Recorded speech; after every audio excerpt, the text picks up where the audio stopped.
اعوذ باللہ من الشیطان الرجیم بسم اللہ الرحمن الرحیم اللہم صلی علی محمد وعلی محمد۔ ماہ رمضان المبارک رحمت کا مہینہ ہے، بخشش کا مہینہ ہے، اپنے آپ کو جہنم کی آگ سے آزاد کرنے کا مہینہ ہے۔ کیا اس ماہ رمضان المبارک میں تمام لوگوں کے گناہ معاف ہوتے ہیں؟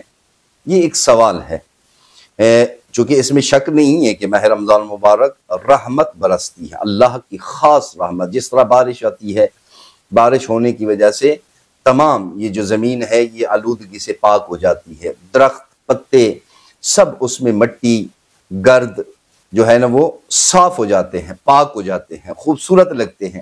تو یہ بھی رحمت کا مہینہ ہے۔ کیا اس مہینے میں تمام لوگوں کے گناہ معاف ہوتے ہیں؟ نہیں عزیزان، اس طرح نہیں ہے۔ ماہ رمضان مبارک میں دو قسم کے لوگ ہیں جن کے گناہ معاف ہوتے ہیں۔ ان میں سے سب سے پہلا وہ لوگ ہیں کہ جو اس ماہ رمضان المبارک میں روزے رکھتے ہیں، چونکہ باقی مہینوں میں روزے رکھنا واجب نہیں ہے، ماہ رمضان المبارک میں روزہ رکھنا واجب اور ضروری ہے۔ پہلا کام یہ۔ دوسرا کام یہ ہے کہ اس مہینے میں قرآن مجید کی تلاوت کرنی ہے، چونکہ یہ شہر رمضان الذی انزل فیہ القرآن، اس ماہ رمضان المبارک میں قرآن نازل ہوا ہے، اس قرآن مجید کی تلاوت کرنی ہے۔ تلاوت کرنے کی وجہ سے ہمارے گناہ ختم ہو جائیں گے، جل جائیں گے، مٹ جائیں گے، سڑ جائیں گے۔ یہ دو کام ہے واجبات کے علاوہ۔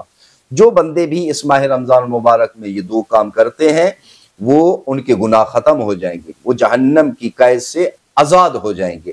وگرنہ اگر ہم یہ نہیں کرتے تو باقی جس طرح مہینے آتے ہیں اور گزر کے چلے جاتے ہیں، ایسے ماہ سیام بھی آخری جو ہے نا وہ عشرہ چل رہا ہے، یہ ماہ رمضان المبارک بھی آئے گا اور ہم گزار رہے ہیں اور یہ چلا جائے گا، لیکن ہم اس سے استفادہ حاصل نہیں کر سکیں گے۔ قرآن مجید کی تلاوت ہے اور اس سے پہلے ماہ رمضان المبارک کے روزے ہیں۔ جو بندہ بھی اس ماہ رمضان المبارک میں یہ دو کام کرتا ہے وہ گناہوں سے پاک ہو جاتا ہے۔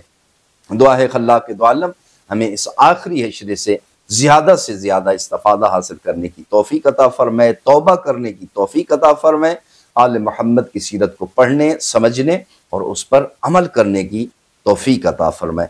والسلام علیکم ورحمۃ اللہ وبرکاتہ۔